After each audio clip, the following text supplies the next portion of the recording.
മഹാനായ അലി ഇബ്നു അബി ത്വാലിബ് റളിയല്ലാഹു തആല അൻഹു മദീനയിൽ വെച്ചിട്ട് റസൂലുള്ളാഹി സ്വല്ലല്ലാഹു അലൈഹി വസല്ലം ഖൈബർ യുദ്ധത്തിലേക്ക് പോയതായ സന്ദർഭത്തിൽ, ഖൈബർ യുദ്ധം നിങ്ങൾക്കറിയാം, ഖൈബർ എന്ന നാടും നിങ്ങൾക്കറിയാം, ഇവിടുന്ന് 150 കിലോമീറ്റർ അകലെയാണ്. 150 കിലോമീറ്റർ അകലെ തബൂക്ക് റോട്ടിൽ കൂടി പോകുമ്പോഴാണ് ഖൈബർ കിട്ടുക. ആ ഖൈബറിലേക്ക് റസൂലുള്ളാഹി സ്വല്ലല്ലാഹു അലൈഹി വസല്ലം അവിടെ താമസിക്കുന്ന ജൂതന്മാരോട് പോരാടാൻ വേണ്ടി, അവർക്ക് ദഅവത്ത് എത്തിക്കാൻ വേണ്ടി പോരാടുന്ന പിന്നെയാണല്ലോ റസൂലിൻ്റെ ശൈലി. അങ്ങനെയാണ്, ഒരു നാട്ടിലേക്ക് പോയി കഴിഞ്ഞാൽ ആ നാട്ടുകാരിലേക്ക് റസൂലുള്ളാഹി സ്വല്ലല്ലാഹു അലൈഹി വസല്ലം അള്ളാഹുവിൻ്റെ ദഅവത്ത് എത്തിച്ചു കൊടുക്കും, അള്ളാഹുവിൻ്റെ ഖുർആൻ എത്തിച്ചു കൊടുക്കും, അള്ളാഹുവിൻ്റെ കൽപ്പന എത്തിച്ചു കൊടുക്കും, അള്ളാഹുവിനെ മാത്രമാണ് ആരാധിക്കേണ്ടതെന്ന് പറയും. അതുകൊണ്ട് നിങ്ങൾ ഇതിലേക്ക് വരിക, സത്യത്തിലേക്ക് വരിക എന്ന് ദഅവത്ത് എത്തിച്ചു കൊടുക്കുമ്പോൾ അത് അംഗീകരിക്കുന്നില്ലെങ്കിൽ പിന്നെയാണ് രണ്ടാമത്തെ ഘട്ടമാണ് അവരോട് റസൂലുള്ളാഹി സ്വല്ലല്ലാഹു അലൈഹി വസല്ലം റസൂൽ ജീവിച്ചിരുന്നതായ കാലഘട്ടത്തിൽ നിങ്ങൾ എൻ്റെ കൽപ്പന പാലിക്കുന്നില്ലെങ്കിൽ, എൻ്റെ കസ്റ്റഡിയിൽ ഇസ്ലാമിക ഭരണകൂടത്തിൻ്റെ കീഴിൽ താമസിക്കാൻ നിങ്ങൾക്ക് ഇഷ്ടമില്ലെങ്കിൽ നിങ്ങളോട് പോരാടലല്ലാതെ നിർവാഹമില്ല. ആ സന്ദർഭത്തിൽ, ആ ഘട്ടത്തിൽ, ആ മേഖലയിൽ മാത്രമാണ് പോരാടാറുള്ളത്. അങ്ങനെ ഖൈബർ യുദ്ധത്തിലേക്ക് പോയപ്പോൾ 14ഓളം കോട്ടകളിൽ അവരുടെ സ്വഭാവം അങ്ങനെയാണ്. ലാ യുഖാതിലൂനകും ഇല്ലാ ഫീ ഖുറ മുഹസ്സനത്തിൻ ഔ മിൻ വറാഇ ജുദരിൻ ബഅസുഹും ബൈനഹും ശദീദ് തഹ്സബുഹും ജമീഅൻ വഖുലൂബുഹും ശത്താ ذلك بأنهم قوم لا يعقلون لا يقاتلونكم جميعا. അവര് നിങ്ങളോട് ഒന്നിച്ചിട്ട് പോരാടാൻ വരുന്നതല്ല ജൂതന്മാർ. ജൂതന്മാരുടെ സൈക്കോളജിക്കലായിട്ട് അള്ളാഹു പറയുന്ന ശൈലിയാണ്. അവർക്ക് നേർക്ക് നേരെ പോരാടാൻ, പോർക്കളത്തിൽ പോരാടാൻ സാധിക്കുന്നതല്ല ജൂതന്മാർക്ക്. കാരണം അവർ പേടിക്കൊടലന്മാരാണ്, അവർ പേടിയുള്ളവരാണ്. അപ്പോൾ നിങ്ങളോട് അവർ പോരാടുന്ന ശൈലി എന്താണ്? ടാങ്കിൻ്റെ അകത്ത്, പ്ലെയിനിൻ്റെ അകത്ത് ഇന്നത്തെ കാലഘട്ടത്തിൽ, അല്ലെങ്കിൽ കോട്ടയുടെ അകത്ത് ഒളിച്ചിരുന്നിട്ടാണ് അവർ പരിപാടി നടത്തുക. അതുകൊണ്ട് തന്നെ എവിടെ ജൂതന്മാർ താമസിക്കുന്ന അവിടെയെല്ലാം കോട്ടകൾ. നിങ്ങൾ മദീനയിൽ വന്നപ്പോൾ ജൂതന്മാരുടെ കോട്ടയുടെ സ്ഥലങ്ങളൊക്കെ നിങ്ങൾ പഠിച്ചല്ലോ, കോട്ടയുടെ അവശിഷ്ടങ്ങൾ നിങ്ങൾ കണ്ടല്ലോ. അതുകൊണ്ട് നിങ്ങൾക്ക് പറഞ്ഞു തരേണ്ട ആവശ്യമില്ല, എല്ലാവർക്കും അറിയുന്ന കാര്യമാണ്. അപ്പോൾ പണ്ട് തന്നെ ജൂതന്മാരുടെ സ്വഭാവമാണ് എവിടെയും പോയാൽ അവിടെ കോട്ടയുണ്ടാക്കുക. എന്തുകൊണ്ട്? അവർ ഭീരുക്കളായതുകൊണ്ട്, അവർ പേടിക്കൊടലന്മാരായതുകൊണ്ട്. അതുകൊണ്ട് തന്നെ മൂസാ നബി അലൈഹി സ്വലാം പോരാടാൻ വേണ്ടി പറഞ്ഞപ്പോൾ ഇദ്ഹബ് അൻത വറബ്ബുക വഖാതില ഇന്നഹാ ഹുനാ ഖാഇദൂൻ എന്നാ പറഞ്ഞത്. നീയും നിന്റെ റബ്ബും പോയിട്ട് യുദ്ധം ചെയ്തോ മൂസ, ഞങ്ങൾ ഇവിടെ ഇരിക്കട്ടെ. അതാണ് അവരുടെ സ്വഭാവം. അങ്ങനെയുള്ളതായ ജൂതന്മാരോട് റസൂലുള്ളാഹി സ്വല്ലല്ലാഹു അലൈഹി വസല്ലം പോരാടാൻ പോയപ്പോൾ അവർ കോട്ടക്കകത്തിരിക്കുകയാണ്. അവരെ കോട്ടയെ തകർത്തണം, അവരെ കോട്ടയിൽ നിന്നിട്ട് പുറത്തിറക്കണം. അതിനുവേണ്ടി റസൂലുള്ളാഹി സ്വല്ലല്ലാഹു അലൈഹി വസല്ലം പോരാട്ടം ആരംഭിച്ചതായ സന്ദർഭത്തിൽ ആദ്യമായിട്ട് പോരാടാൻ തീരുമാനിച്ചതായ മർഹബി എന്ന ആ കോട്ട മഹാഭദ്രതയുള്ള കോട്ടയാണ്. ഞാൻ കണ്ടിട്ടുണ്ട്, നിങ്ങൾ എന്നിട്ട് പോയവരുണ്ടെങ്കിൽ നിങ്ങൾ കണ്ടിരിക്കാം. ഞാൻ അവിടെ തന്നെ 1-2 തവണ മദീന ഇസ്ലാമിക് യൂണിവേഴ്സിറ്റി വിദ്യാർത്ഥികളുമായിട്ട് പോയ സംഭവം പലപ്പോഴും പറഞ്ഞിട്ടുണ്ട്. 2 ബസ്സിൽ കൂടി ആൾക്കാരെ കൊണ്ടുപോയി അവരെ കൊണ്ട് സന്ദർശിപ്പിച്ച് അവർക്ക് ഉപദേശങ്ങൾ നൽകുക എന്ന പ്രവർത്തനം ചെയ്ത് പ്രാക്ടീസുള്ള മനുഷ്യനാണ് നിങ്ങളോട് സംസാരിക്കുന്നത്. അങ്ങനെയുള്ള ഖൈബറിലേക്ക് നിങ്ങൾ പോയാൽ നിങ്ങൾക്കും കാണാം അവിടെയുള്ള കോട്ടയുടെ സ്ഥിതികളൊക്കെ. ആ കോട്ടകളൊക്കെ തകർത്താനും അതിലുള്ളവരെ കീഴടക്കാനും റസൂലും സഹാബത്തും എത്ര പാടുപെട്ട് കാണും മാസങ്ങൾ എന്നത് പറഞ്ഞറിയിക്കേണ്ടതില്ല. അങ്ങനെ ആദ്യമായിട്ട് യുദ്ധം ആരംഭിക്കാൻ വേണ്ടി തീരുമാനിച്ചപ്പോൾ റസൂലുള്ള പറഞ്ഞു, അവരുടെ കൂട്ടത്തിൽ ഏറ്റവും പ്രശസ്തനായ മർഹബി എന്ന ഒരു മഹാവ്യക്തിത്വമുണ്ട്. മർഹബി എന്നത് പട്ടാളത്തിൻ്റെ കമാൻഡറും നേതൃത്വവും കൊള്ളുന്ന വ്യക്തിയും കൽപ്പുള്ള ആളും കഴിവുള്ള ആളുമാണ്. അദ്ദേഹമുള്ളതായ കോട്ട കൊണ്ട് ആരംഭിക്കാമെന്ന് തീരുമാനിച്ചു.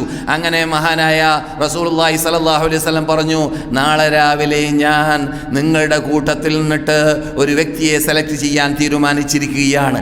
അദ്ദേഹം അള്ളാഹുവിനെയും അള്ളാഹുവിൻ്റെ റസൂലിനെയും ഇഷ്ടപ്പെടുന്ന വ്യക്തിയാണ്. അദ്ദേഹത്തെ അള്ളാഹുവിൻ്റെ റസൂലും ഇഷ്ടപ്പെടുന്നുണ്ട് താനും. അങ്ങനെയുള്ള ഒരു വ്യക്തിയെ ഞാൻ നാളെ സെലക്ട് ചെയ്യാൻ തീരുമാനിച്ചിട്ടുണ്ട്.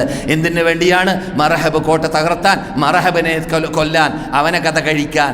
അങ്ങനെ സഹാബാക്കൾ നിന്നിട്ട് പലരും ഞാനാവട്ടെ എന്ന് ഉദ്ദേശിച്ചു. കാരണം നന്മയിലേക്ക് കുതിക്കണം. അവർക്ക് ഇൽത്തിഫാത്ത് എന്ന മക്കായി മാമ പറഞ്ഞ ബേക്കോട്ട് ഓടുക, പിന്നിലേക്ക് ചലിക്കുക, അത് അവർക്ക് അറിയില്ല, സഹാബാക്കൾക്ക് അതറിയില്ല. അതുകൊണ്ട് എല്ലാവർക്കും മത്സരിക്കണം, സത്യത്തിലേക്ക് സ്വർഗത്തിലേക്ക് ഓടിച്ചെല്ലണം, ആ പൂതിയാണ്. അതുകൊണ്ട് എന്നെ സെലക്ട് ചെയ്യട്ടെ എന്നായിരുന്നു എല്ലാവരും വിചാരിച്ചത്.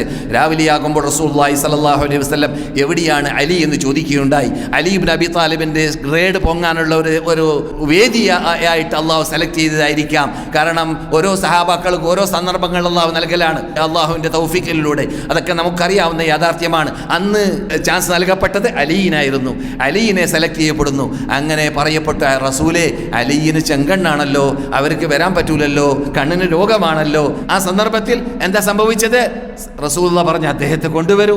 അങ്ങനെ കൊണ്ടുവരപ്പെട്ടു. ആരെ? അലിയിനെ കൊണ്ടുവരപ്പെട്ടപ്പോൾ നമുക്കറിയാം, നമ്മളോട് റസൂലുള്ളാഹി കൽപ്പിച്ച ആ റുഖിയ ശർഇയ്യ റസൂലുള്ളാഹി പഠിപ്പിക്കുകയാണ്. അദ്ദേഹത്തിന്റെ കണ്ണിലേക്ക്, അഥവാ ചെങ്കണ്ണ് രോഗമുള്ള കണ്ണിലേക്ക് റസൂലുള്ളാഹി സ്വല്ലല്ലാഹു അലൈഹി വസല്ലം പ്രാർത്ഥിക്കുന്നു. എന്നിട്ട് ഫു ഫു എന്ന് ഊതിക്കൊടുക്കുന്നു, അല്ലെങ്കിൽ തുപ്പിക്കൊടുക്കുന്നു. അതോടൊപ്പം അദ്ദേഹത്തിൻ്റെ കണ്ണിന് അള്ളാഹുവിൻ്റെ അനുഗ്രഹത്തോടു കൂടി, അള്ളാഹുവിൻ്റെ തൗഫീഖോടു കൂടി അദ്ദേഹത്തിൻ്റെ കണ്ണ് കാഴ്ചയുള്ളതായി, രോഗം മാറിയതായി അദ്ദേഹത്തിന് സുഖം അനുഭവപ്പെടുകയും അദ്ദേഹം പോകാൻ വേണ്ടി തീരുമാനിക്കുകയും ചെയ്തു. അങ്ങനെ അദ്ദേഹവും പട്ടാളവും പോകുന്നു. എവിടേക്ക്? മർഹബി എന്ന മഹാഭദ്രതയുള്ളതായ കോട്ടയെ തകർത്താൻ. മർഹബി എന്ന കോട്ടയ്ക്ക് പേര് പിൻകാലഘട്ടത്തിലാണ് വന്നത്, മർഹബി എന്ന്. അതിൻ്റെ കമാൻഡറുടെ പേരാണ് മർഹബി എന്നത്. ആ മർഹബി എന്ന വ്യക്തിയോട് പോരാടാൻ, മത്സരിക്കാൻ അങ്ങനെ പോർക്കളത്തിലേക്കെത്തി. രംഗത്തിറങ്ങിയപ്പോൾ മർഹബ് അദ്ദേഹത്തിൻ്റെ ആ കഞ്ചങ്കത്തോടു കൂടിയുള്ള, കനതിവാടോടു കൂടിയുള്ള, അഹങ്കാരത്തോടു കൂടിയുള്ളതായ ആ പേരട് നടത്തിയും കൊണ്ട് ഖദ് അലിമത്ത് ഖൈബറു അന്നി മർഹബു, ഞാൻ മർഹബാണെന്ന് ഖൈബർ നാസകലം അറിയാം. ഷാക്കിസ്സിലാഹി ബതലുൻ മുജറബു, ട്രെയിനിങ് നൽകപ്പെട്ടതായ 1-ാം നമ്പർ കഴിവ് കൽപ്പുള്ളതായ കമാൻഡറാണ്, കഴിവുള്ളതായ വീരയോദ്ധാവാണ് എന്നെല്ലാവർക്കും അറിയാം. ഇതിൽ ഹുറൂബ് അഖ്ബലത് തൽഹബു, പൊടിവാറുന്ന പോരാട്ടം ഉണ്ടാകുന്ന പ്രയാസ മേഖലയിൽ വരേക്കും ഞാൻ രംഗത്തിറങ്ങുന്ന വ്യക്തിയാണെന്നൊക്കെ പറഞ്ഞിട്ട് അദ്ദേഹത്തിൻ്റെ അഹങ്കാരത്തോടു കൂടിയുള്ളതായ ആ രംഗപ്രവേശനം നടത്തുകയുണ്ടായി. ആ സന്ദർഭത്തിൽ ആമിർ റളിയല്ലാഹു തആല അൻഹു ആയിരുന്നു അലി ഇബ്നു അബി താലിബ് ആദ്യമായിട്ട് പോരാടാൻ വേണ്ടി വിട്ടത്. ആമിർ റളിയല്ലാഹു തആല അൻഹു പോരാടി അദ്ദേഹത്തിൻ്റെ കണ്ണിലേക്ക് പരിക്കേൽക്കപ്പെട്ടപ്പോൾ അതോടുകൂടി അദ്ദേഹത്തിന് കാഴ്ച നഷ്ടപ്പെടുകയും യുദ്ധം തുടരാൻ സാധിക്കാതിരിക്കുകയും അതോടുകൂടി ഷഹീദാവുകയും ചെയ്തു. റസൂലുള്ളാഹി സ്വല്ലല്ലാഹു അലൈഹി വസല്ലം അറബികളുടെ കൂട്ടത്തിൽ അങ്ങനെയുള്ള വ്യക്തിത്വത്തെ കാണാൻ പ്രയാസമാണെന്ന് പറഞ്ഞുകൊണ്ട് നല്ല വീര്യമുണ്ടാക്കുന്നതായ പദപ്രയോഗങ്ങൾ ആമിറിനെ കുറിച്ച് റസൂൽ പറഞ്ഞതായിട്ട് മുസ്ലിം റിപ്പോർട്ട് ചെയ്യുന്ന ഹദീസിൽ കാണാം. കാരണം സാധാരണക്കാരുടെ മുമ്പിലല്ലല്ലോ പോയത്, അറബികൾ ഞെട്ടുന്ന മർഹബിൻ്റെ മുമ്പിലേക്കാണ് മൂപ്പർ പോരാടാൻ വേണ്ടി രംഗത്തിറങ്ങിയത്.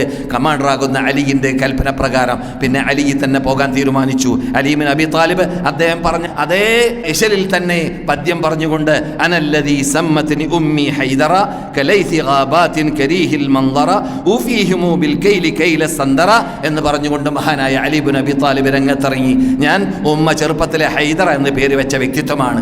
എന്നോട് പോരാടി എന്ന് പറഞ്ഞാൽ ഈ നിങ്ങൾക്കറിയാമല്ലോ, അസദ്, സിംഹം, അതൊക്കെ കാണാൻ പേടിയും അടുക്കാൻ പേടിയുമാണെങ്കിലും അതിൻ്റെ വാസനയാണെങ്കിൽ വടക്ക് വാസനയാണ്.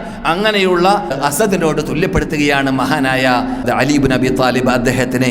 അങ്ങനെയുള്ള വാക്കുകൾ പറഞ്ഞുകൊണ്ട് രംഗത്തിറങ്ങി. അദ്ദേഹം അല്പ നിമിഷങ്ങൾ കൊണ്ട് ആ മർഹബി എന്ന അവരുടെ നേതൃത്വത്തെ നിലംപതിപ്പിച്ചു, കൊല്ലുകയും ചെയ്തു, എന്നിട്ട് ഫതഹാക്കുകയും ചെയ്തു. ഇവിടെ വിഷയം എന്താണ്? അലി ഇബ്നു അബി താലിബിനെ റസൂലുള്ളാഹി സ്വല്ലല്ലാഹു അലൈഹി വസല്ലം തെരഞ്ഞെടുത്തിട്ട് നിങ്ങൾ കുതിച്ചോളീൻ, പോയിക്കോളീൻ, നിങ്ങൾ പിന്തിരിഞ്ഞു നോക്കി പോകരുത്, കൽപ്പനയാണ്, ഓർഡറാണ്. എന്ത്? നിങ്ങൾ ബേക്കോട്ട് നോക്കരുത്. അപ്പോൾ മാനവീയായിട്ടും അഥവാ ആന്തരികമായിട്ടും ബാക്കിൽ നോക്കാൻ പാടില്ല, ധൈര്യത്തോടു കൂടി മുന്നോട്ട്. അതുപോലെ ബാഹ്യരൂപത്തിലും ബേക്കോട്ട് നോക്കാൻ പാടില്ല. ബേക്കോട്ട് നോക്കുന്ന സ്വഭാവം തന്നെ ഇല്ല. ഞങ്ങൾക്ക് എന്ത് സംഭവിക്കുന്നത് നിങ്ങൾ അറിയേണ്ട ആവശ്യമില്ല, നിങ്ങളോട് കൽപ്പിക്കപ്പെട്ട നിങ്ങൾ ചെയ്തോളി, നിങ്ങൾ ആ ബാധ്യത നിർവഹിച്ചോളി. അങ്ങനെ മഹാനായ അലി ഇബ്നു അബി താലിബ് ബേക്കോട്ട് നോക്കാത്ത മുമ്പോട്ട് നന്മയ്ക്ക് വേണ്ടി കുതിച്ചപ്പോൾ അല്ലാഹു സുബ്ഹാനഹു വ തആല വിജയം നൽകുകയുണ്ടായി.